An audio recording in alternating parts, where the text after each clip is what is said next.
Now, today we are going to see the ISO 9000. What is the ISO 9000 and how it works?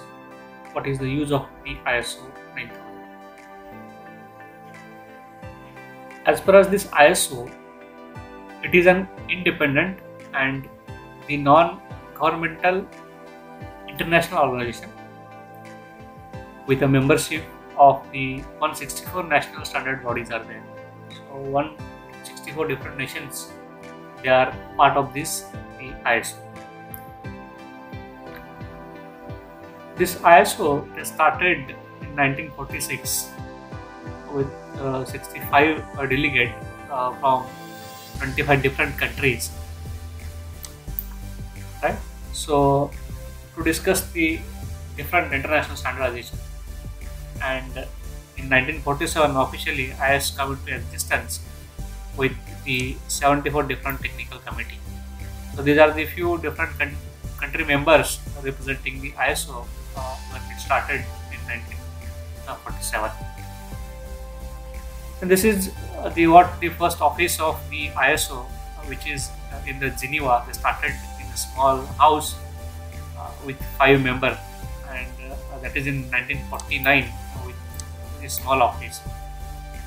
So this is what they started ISO with, a very small office, and now it is on the largest scale. And in 1951 the first ISO, and that is called recommendation at this time, and this is standard reference temperature for the industrial length measurement. So the first ISO, this is the first ISO copy that which they started in 1951. So this is the first 1951. Then later on in 1952 they started with publishing the monthly information about their technical committee and the standard published, and whatever the administrative changes in the organization and its member, and they started the publishing. And this is the first cover page of the ISO, which they started in 1952. That is in New York. That is the first copy of the ISO monthly journal. Then later on they started the meeting and all these things. This is what the assembly meeting in the Stockholm of the ISO meeting. Now what is the ISO 9000 standard series? And that we will see one by one. So this is the quality glossary definition, that is ISO 9000. And what it does, it defines a set of international standards on the quality management. So the quality management and the quality assurance. The two important thing, it should have the quality management and the quality assurance. That are the major focus in the ISO. Developed to help the companies effectively, that is document the quality system, element needed to maintain an efficient quality system. So the simple words you can say ISO is what it is for the quality management and the quality assurance. And there are not specific to any one industry and can be applied to organization of any size. Means this ISO we can implement any type of organization and any type or any size of, whether it is a small scale, medium scale or the large scale, you can go for the ISO 9000. Then ISO 9000 can help a company satisfy the customer. Nowadays the customer satisfaction is very important, and here they focus on the customer satisfaction. Then again they meet the regulatory requirement and achieve the continual improvement in the system. It could be considered to the first step or the best level of the quality system. So ISO it provides the minimum the quality level which they should attain or they should get. So that is the minimum requirement it satisfies. Then what the ISO series which we started, again it is the management methodology adopted by the company to deliver the product and the service to meet the customer expectation. This implement of ISO 9000 does not mean the higher level quality. Keep in mind, this is important. Here we maintain the minimum requirement, right? So it is not mean that higher level quality we are getting, but it focuses company assure customer product manufactured according to the standard. So whatever the minimum requirement, minimum level it attains. Later on, if they go on increasing its quality, then it's better. But here assurance is what it should meet the minimum requirement, minimum level of the quality. So that is what the ISO.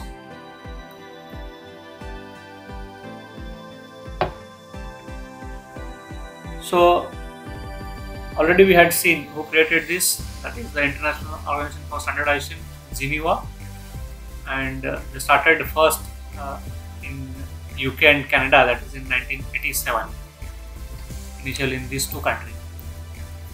Then the main purpose was what, to eliminate country to country difference.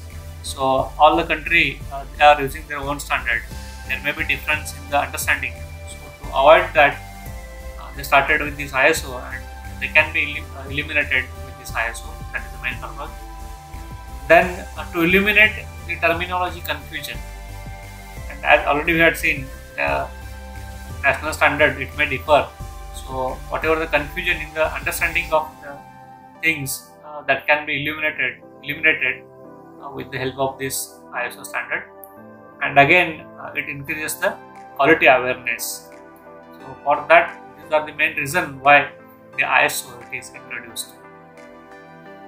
Basically, there are the three types of the membership. That is the ISO membership. The one is the member body.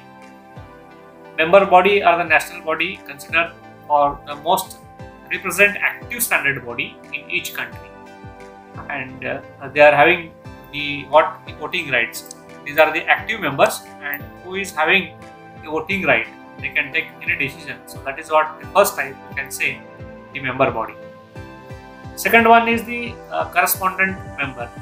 So this is the second, and here they are not having their own standard organization, but these members are informed about the ISO work, but they do not involve in any standard changes.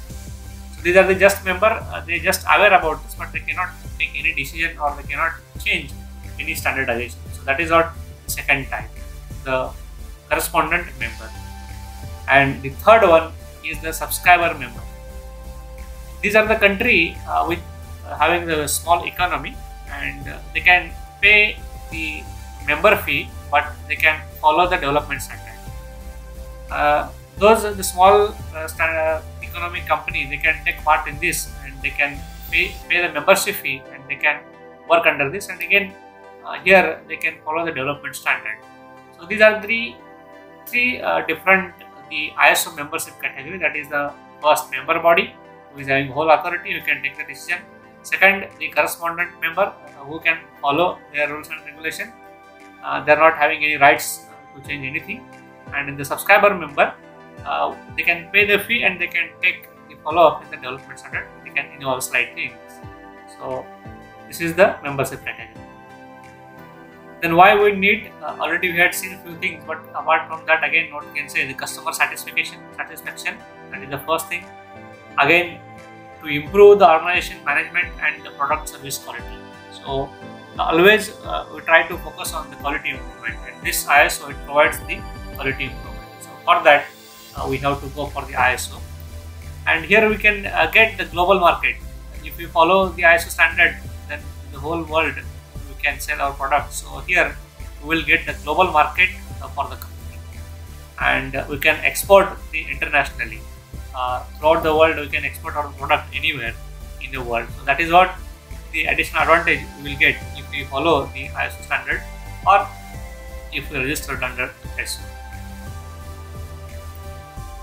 Then there are the different versions of the ISO 9000 are there, and the current version is of the ISO 9000 2015. We said that the ISO started in long back, but the first ISO whatever they started in 1985. So this is ISO 9000. So this is what product quality and the service you can say. And the first ISO it is in 1985. This is the first revision. Afterwards, then after 1985, they haven't made any changes in that, and made the second changes in 1992. So the second version is what? ISO 9000 1992. So the first initial thing, ISO 9000, it remains as it is. But as the version go on changing, that corresponding year here we are mentioning. The first it is in 1985, second it is in 1992. After that, so many years they haven't changed the rules set of standard. They changed it in 2005, so that is ISO 9000 2015. So this is the current version that just now I had said, the ISO 9000 and 2015. And again afterwards 2015 they haven't changed anything. So this is the now current version, that is the ISO 9000 2015. There is no any fixed tenure of the revision, right?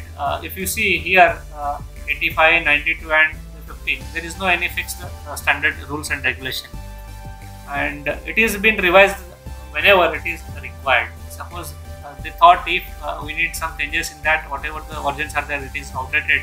So based on that judgment, they can take any time decision and they can revise. So whenever they feel that we have to revise this, at that time they can take the decision in the revise. So this is what the revision they can make. There are the series of the ISO 9000 that we might have seen, that ISO it may be 9001, 9002, so on, right? So that we will see one by one. When we say ISO 9001, then we can say it is for the requirement. So here the rules for the requirement. This 1 is denoted for the requirement. And again the same ISO 9002, specifically I had shown with a different color. 2, it indicates the product standard. And when I say the ISO 9003, this is what the final inspections test.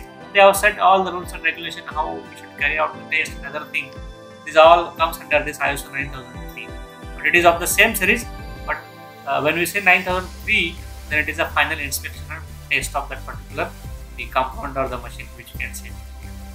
Then when we say ISO 9004, that is related to the guideline. So 1 that is for the requirement, 2 that is for the product standard rules, 3 is final inspection test, and the 4 that is the guidelines. So these are the different series of the ISO 9000. So apart from that, here are the few different series you can see, that is the ISO 13485 2016, and here 2016 got revised this in 2016. This is the current version, and this is related to the medical device quality management system. So for that we can use this. Similarly, that ISO TS 54001, and this is 2019. So they revised in 2019, and that is related to the quality management system that for the electrol, and 2019. Then ISO 18091, this is the ISO standard, and they revised in 2019. So this is the current version, and this is what the quality management system that is for the local government, you can say. Then the ISO TS 22163, and that is for the railway application. So in the similar way, there are the few different ISO standards are there that we can follow. So thank you. These are the different ISO. What is the ISO? What is the different versions of the ISO? Why we should go for the ISO standardization? All these things we had seen. Thank you.